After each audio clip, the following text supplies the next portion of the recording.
All right. Good morning. This is Jay Tubb here with Holistic Living, talking to my buddy Pete Kane, who I re-met in May at a 50th high school reunion. And here we are doing podcasts together. I love it. And I'm really grateful because I had been thinking about doing podcasts for years now, not knowing how to go about it, or like thinking in big terms of technology and having, a mixing board and a microphone and all that stuff I'm used to from radio, which I've done for a long time. But here we are. I'm interviewing Pete today because he is my coach for podcasting. So he's got a lot of information and a little bit of background in holistic living. Why don't you tell us about that, Pete? Yeah. So I had a stroke about almost 4 years ago, and I've always been into holistic living, but I really never lived it from the standpoint of handling stress. Growing up dyslexic and ADD, I just kind of always was chasing and busy, but I always had an eye for holistic. I tried to eat right. I tried to exercise. I ran. I did all the things that I thought were appropriate, but I never knew really until almost 4 years ago, dialing into people that knew more than me that could help me in the journey. I always was a do-it-yourselfer, figure it out, get a book, read a podcast. Listen to a podcast, or maybe even not even that back years. I'd listen to books on tape. I was kind of a holistic guy, but now I look for people that can help me in my journey, like yourself, that has spent 40 years in this holistic living community. Right. Yeah. Similarly, I was attracted to, well, I guess we graduated from high school in 1975. So about, 6 or 7 years too late to be a hippie, right? From the 60s. And so I kind of wanted to grab a hold of whatever I could about that.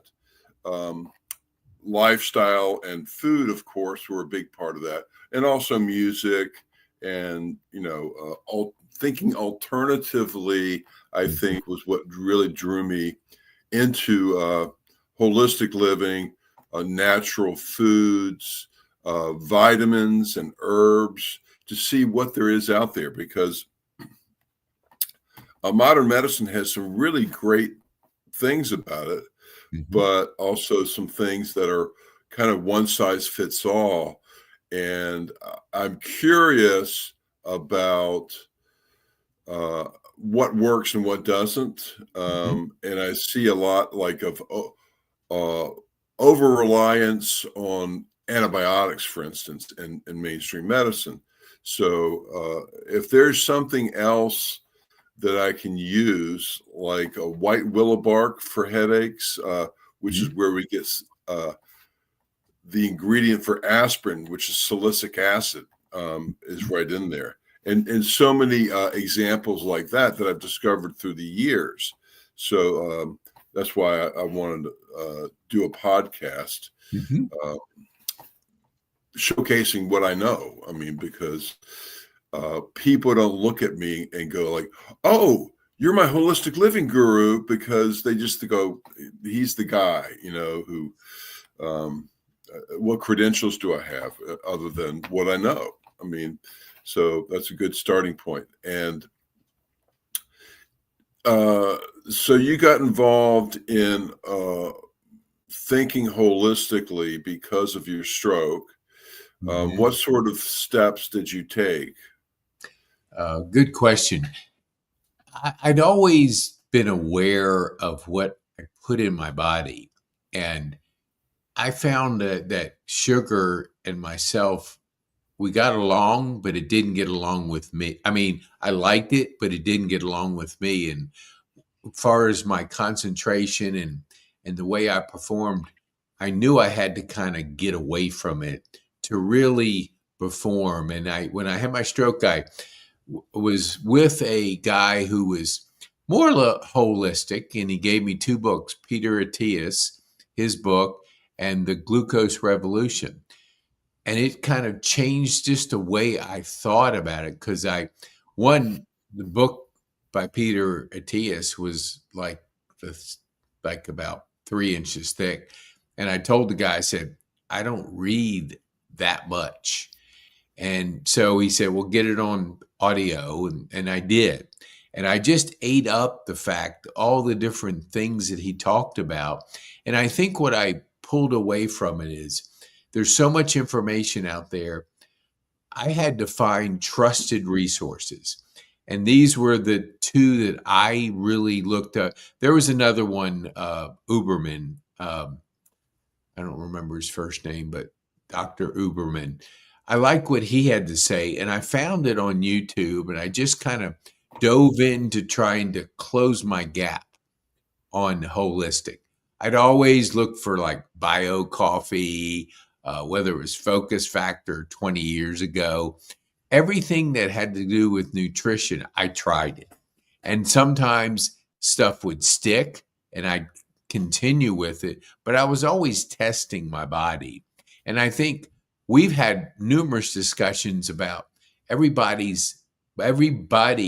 has a different body, and you have to test things because you just don't know how it's going to work with your body. And so I know, talking with you, I'm even leaning in more to testing and seeing how my body, responds to things. But it's been a journey of many, many, many years. Yeah, that's great. Do you remember the name of that Peter Attias book? Yes, I'm going to think it was like Living, or no, it begins with an L. Let me say it. It's got to be on my bookshelf. Oh yeah, that's great. It's right behind you somewhere. Yeah, it is. It's not featured. Oh no, I know why. I never bought it. I bought the audio. That's why it's not up there. Oh I right. want to say it's something like, it's one word, living, aliveness, or something. But we'll put it out there because it was an excellent one. Everybody that I feel has a really good knowledge of it, they mention this guy. He's a doctor, surgeon, and he just transformed into more not only what you put in your body, but how you exercise and how you move and how you just stay healthy by moving. So it's something like Livid or something like that. How do you But spell his last name? Attiais. Attlais.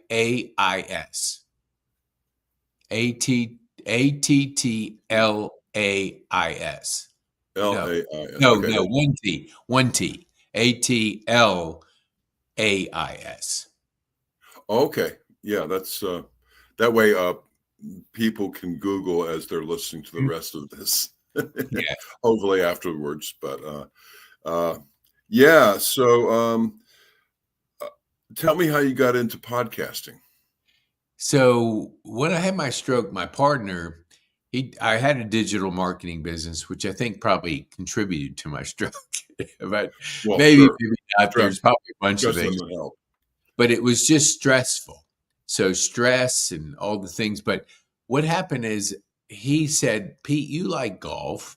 Why don't you do podcasting? And I was at the time learning how to talk again. Because so my left side was drooping and I'm trying to like get it moving again. So I did. I jumped in. I didn't know what the heck I was doing. I was losing podcasts. I was not calling on people because we would do 4 at a time, like a foursome for golf. And it was a disaster. I was about as untrained as you could possibly find. But I mean, I've done about 450, so I got a little bit better each time. But I Sure. think where I found my calling or found my passion was I wasn't a writer. I flunked English. I got out of high school later than you did. Even though we were in the same class, it took me summer school to get out. But Father anyway, Pat was not easy. yeah, he failed me and I didn't even come close. I mean, I wasn't even like usually like if you get 68, the teacher might round up and get you Right. through. But he probably looked at my grade and said, "Man, there's no rounding up here." So, anyway, I found myself learning differently, but when I could talk, I felt like I was home. I felt like I just had to learn to ask questions, listen, do the different things that come in time. But I enjoyed being on a podcast and learning about people's stories. So I couldn't do enough of them. I was doing like 10 a day, 10 a week because I just loved it. I felt it was helping me talk better and just get rehab from the stroke. So I kind of just it was a marriage made in podcast heaven. That's great. Yeah. I really appreciate the value of podcasts in this day and age, particularly because we live in such a fast-paced society. And I know, just like you, rather than read a book, I'd rather listen to it, Mhm. largely because my current job involves a lot of time in the car. Mhm. So it's perfect match, and I can bring it up anytime I want, when I have time, rather Yes. than having to tune in to a certain time to a show or Mhm. that kind of thing. And it's I think there's a lot of podcasting right now. I think it's gonna explode as to become more of a normal way that people interact with education, because I think we're geared towards doing just what we're doing right now, is like looking at somebody else's face and Mhm. getting the information Mhm. versus reading letters on the page, which has um, been with us for not as long as oral language. And of course, humans started off passing information on by uh, verbally with stories and Mhm. that kind of information. So I think our brains are already kind of geared towards that, which is Absolutely. why it's going to be bigger in the future. And I look forward to being part of that. I mean, like, you've helped me realize how much I have to pass on, because I kind of take it for granted. I mean, Yep. like you said earlier, I've been in holistic living and natural products and sales and marketing for almost 40 years. Mhm. So I've accumulated a lot of things. Um, when I walk through a health food store, it's kind of like being at a gathering of my old girlfriends, because I walk down the aisle and go like, "Oh yeah, I remember that brand. I used to sell it back in the 90s." Mhm. And so I'm very familiar with a lot of products. Um, and shoot, I should probably start a TikTok channel pushing Yeah, products. absolutely. You mentioned something a few minutes ago about you don't realize how much you have learned about a certain topic until maybe something gets reversed. Like my partner, he's an AI specialist, and he was the one that encouraged me to podcast. And he's the smartest guy I know. But he would always say, I didn't realize that I was doing this and it was so rare, because you see yourself through your own eyes, but somebody else sees it Right. through different eyes. And podcasting gave me the ability to really exercise a side of me, because I always felt like you said, I had it in me, but I didn't know what to do with it. It's kind of like you have it up here Hmm. and it's up here, but there's a lot of things up here. podcasting gives you the ability to get it out.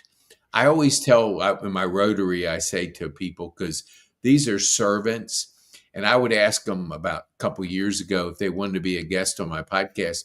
They would all turn me down because they're used to serving. They don't want to have the light shine on them. Oh, right.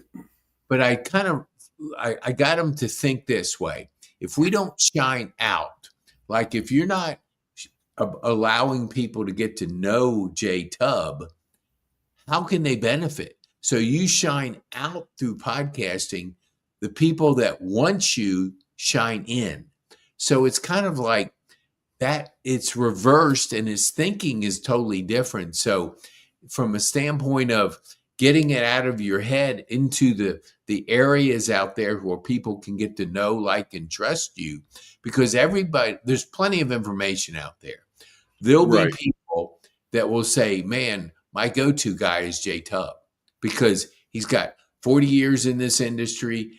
I took his course. I took this. I listened to this. I learned this. And they become really so used to you, they know, like, and trust you online. And I think that's the biggest challenge I saw. People are key persons of influence. Like when you walk in that health food store, you are at home because you know all about it. However, most people walk into a health food store and it's like overwhelming. They don't know. Yeah. They look at all these products, hundreds of products, and they're going, what do I do first? Like, I just want to get healthy. But it takes a person like yourself to say, okay, like you said, what do you want to accomplish? You asked the best questions when we were talking, this was a couple months ago, to somebody you ran into who was looking at a product and asked you a question. And your question to them was, what are you looking to accomplish? Because you have to understand what they want. They may not know what they want, but they want results. And you're there to say, and you walk them through, well, here's what would, based on what you're telling me, this would be a good option to pursue. But again, everybody's body is different. So test it and see how you respond, and then start your journey. Start your journey on being as healthy as you possibly can. Yeah, the journey I think should involve a lot of self-education because we live in a society that kind of puts doctors on a pedestal, which, they do have some great knowledge, and most of them are really wanting to help people, but all too often they don't have training in more natural methods like vitamins and herbs, some. And I've found, especially after talking to hundreds of people in the aisle of health food stores, they come in and they ask for recommendations, which of course that's a little delicate because we can't really prescribe things or diagnose them, but I could ask them what's going on and then carefully couch it and like in my opinion, or I've seen I've seen a lot of things that have been very useful to people. For instance, this poor guy came into our health food store back late 90s. And he would come in and get a bottle of liquid kava, which it's a very relaxing herb. But what he had discovered is that he was a little OCD, and he would get into trouble because he would get attracted to women, especially some of the women that worked at the store were like, in their 20s, good looking girls, women. And he couldn't stop his brain from getting into a loop thinking about them. And he took the kava kava and he said it just cut it off. So he felt like he didn't want to get into trouble. Mhm. So he turned to that because there wasn't really anything uh, in mainstream medicine that would work as well.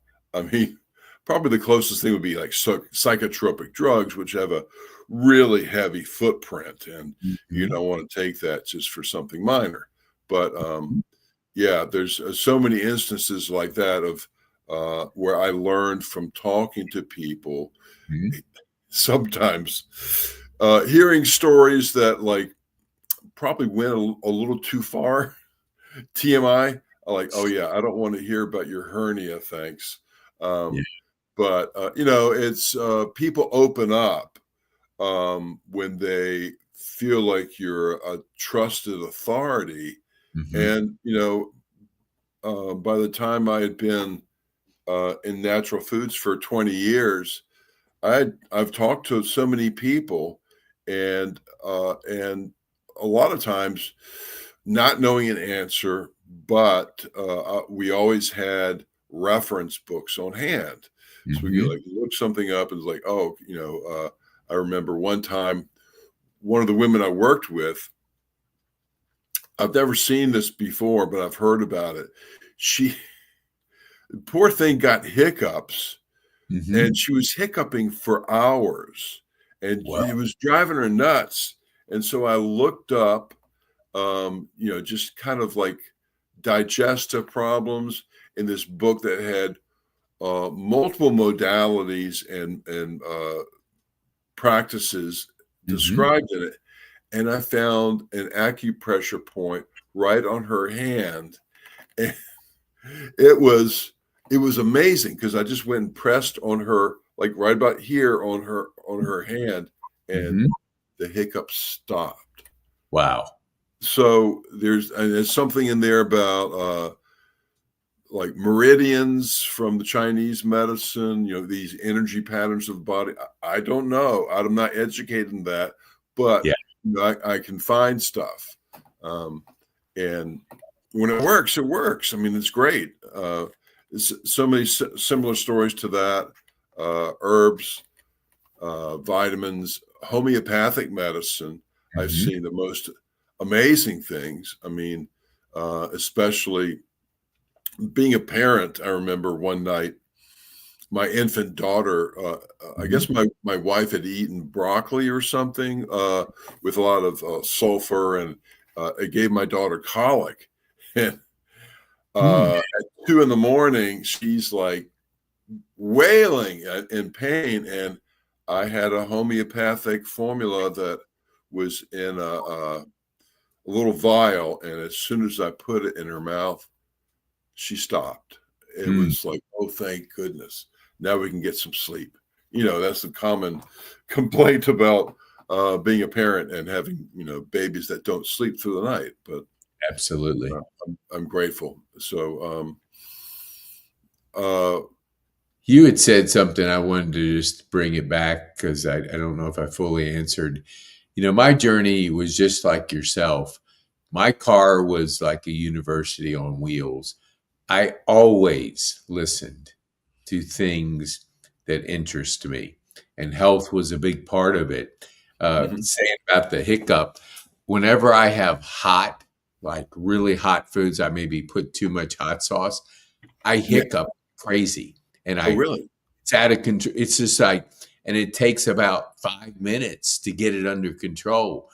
But it's like those little things you only know by listening to things. And I always had something to listen to because I think it's that appetite to learn, like you Yeah. have had and like I have had, that there's information out there, but if you just take all the information, it's overwhelming. So you have to be interested in something, and holistic living always interests me.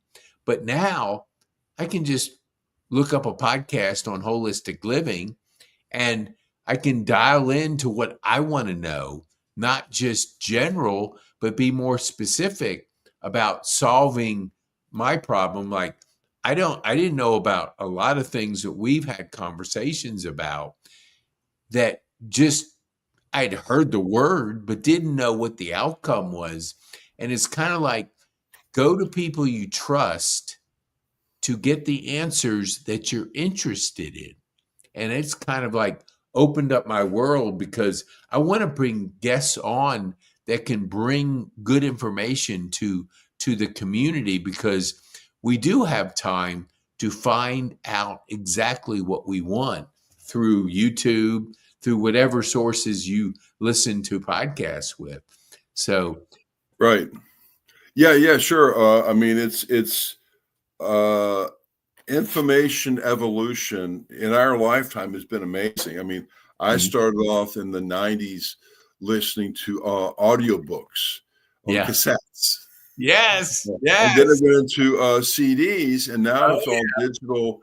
I can pull up pretty much anything on my yeah. phone and Yeah. just dial in to. I mean, it's everything is out there. I mean, somewhere, and So true. I'm gonna be part of that and helping to educate people, because one of the things that drives me is making the world a better place however I can. That's kind of why I'm in the Here. natural foods industry, because I see that um,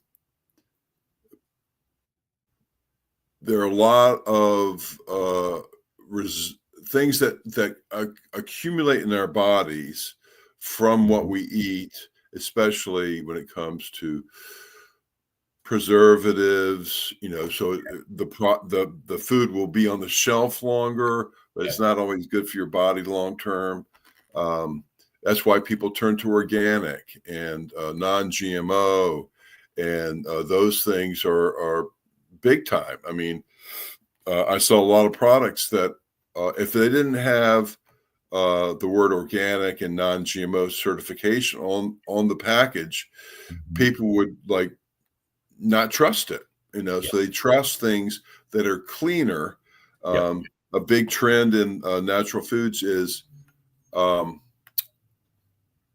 better for you versions of mainstream products. So, like an organic version of cornflakes, Mhm. it's a market edge, as long as you can afford it, which fortunately, uh, there are companies that are really good at marketing and putting things on sale.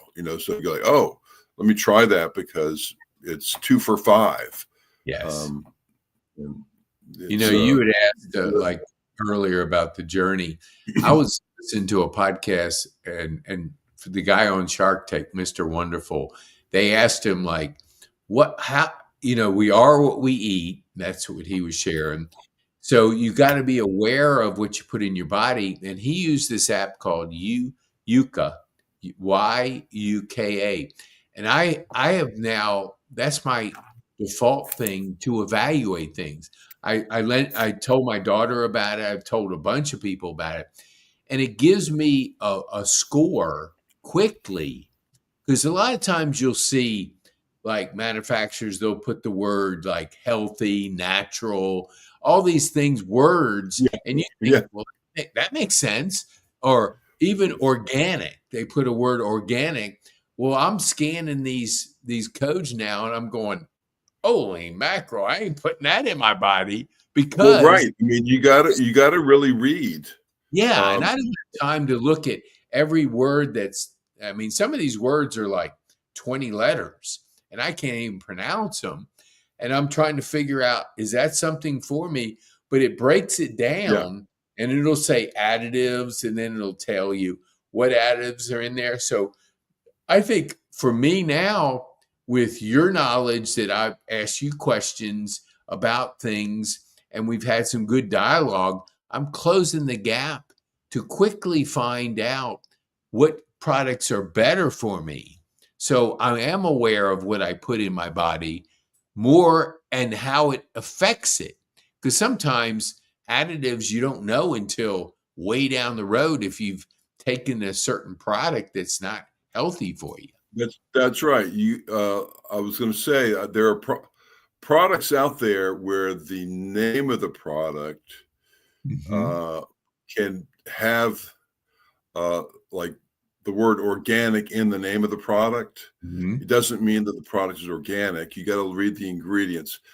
Maybe one ingredient out of 7 is organic, but that's Yes. not 100% organic. And that's what Yes. most people want, is that kind of reliability and safety. Yes. Well, I want to give. I know I have the controls on my end.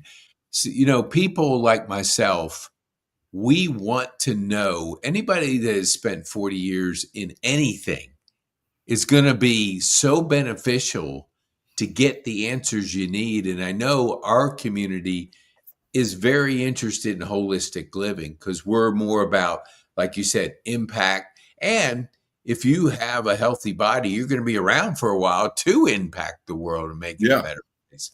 So, going to petekane.me/Jay Tubb, you'll be able to get more information. If you want to be a guest on Jay's podcast and you're into holistic and want to be able to share with our community your you know your story with Jay on holistic. I know he just wants to continue that journey, and we want our community keeps growing, and we have people like Jay who can bring holistic living to your doorstep or to your latest podcast so you can self-educate, because that's really, we both agree, we've used so much of our time to self-educating ourselves because we want to close the gap and want to know what's best for us to have in our body and how we can make a better impact. So Cool. Thank you, Pete. absolutely. Absolutely. I love talking holistic. I mean, it's just this has been a joy and an honor to really talk to yourself in that holistic space, because I felt like I've had it in the back of my mind. I've always done these things, but I just did it because I was trying to figure it out. And I like the idea that when I have a question about something, you're my go-to guy in holistic. You and Peter Atias. Right. So that is so awesome. Great. Well, I look forward to more in the future, and thank you. And I love you to have me back on your podcast whenever you have a chance. Absolutely.